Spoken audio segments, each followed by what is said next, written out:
Hi, a film I've been interested to see for a little while, which I finally caught up with on digital rental, was St. Maud.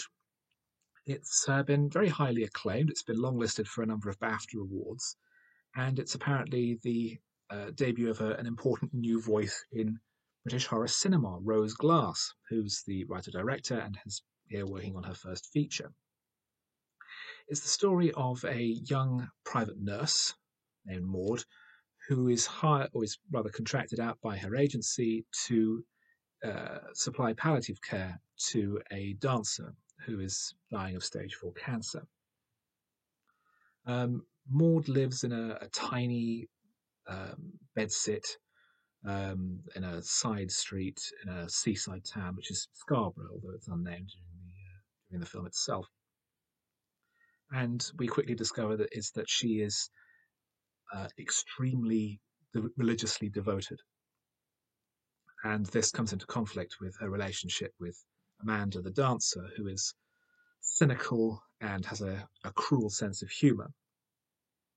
Maud takes it upon herself to seek to save Amanda's soul, and matters escalate somewhat as the story continues, and we start to see the extent of Maud's faith and learn a little, but only a little, about her background.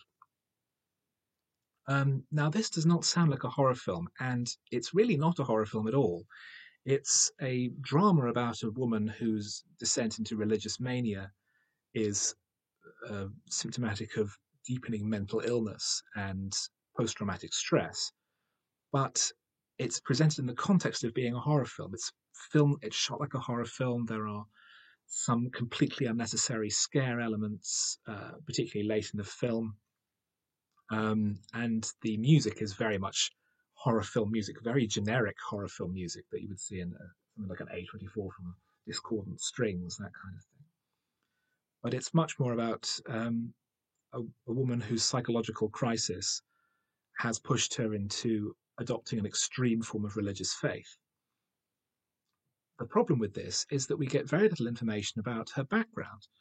We know that she was a nurse who worked in a hospital, that there was some kind of major crisis that it suggested involved her attempting to resuscitate an elderly patient, where resuscitation went very badly wrong. But this on its own is not convincingly enough to push someone into the state in which Maud finds herself, even abandoning her own name. We meet a nurse who formerly worked with her, and you find out that Maud's name was formerly Katie.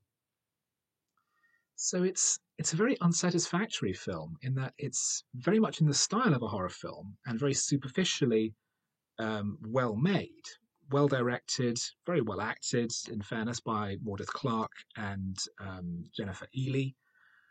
There's a fine score, but as I say, it's very generic. It could really go on any independent style horror film of the last 10 years. It sounds very much like Under the Skin. But it doesn't really have anything particularly to say.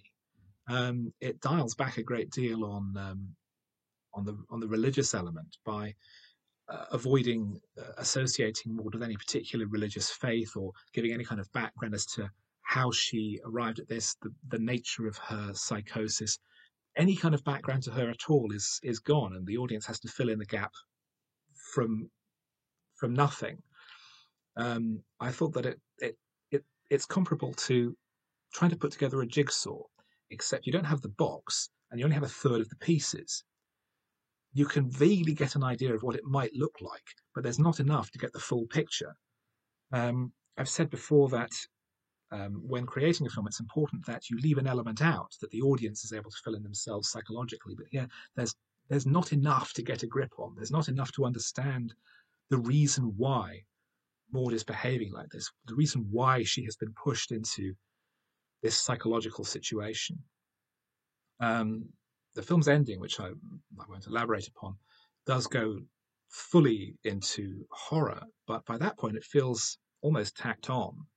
The very ending of the film has a horror element which I think is justified by the context, but the rest of the film is not. So it sits uneasily because the horror in the rest of the film is really a matter of presentation, whereas at the very end, although it's justified by context, it then doesn't fit in with everything else, in that it needs to be there, but the rest of it doesn't. So there is a disconnect there in terms of logic of the presentation. Either the horror is inherent in the story, or it's just superficial gloss.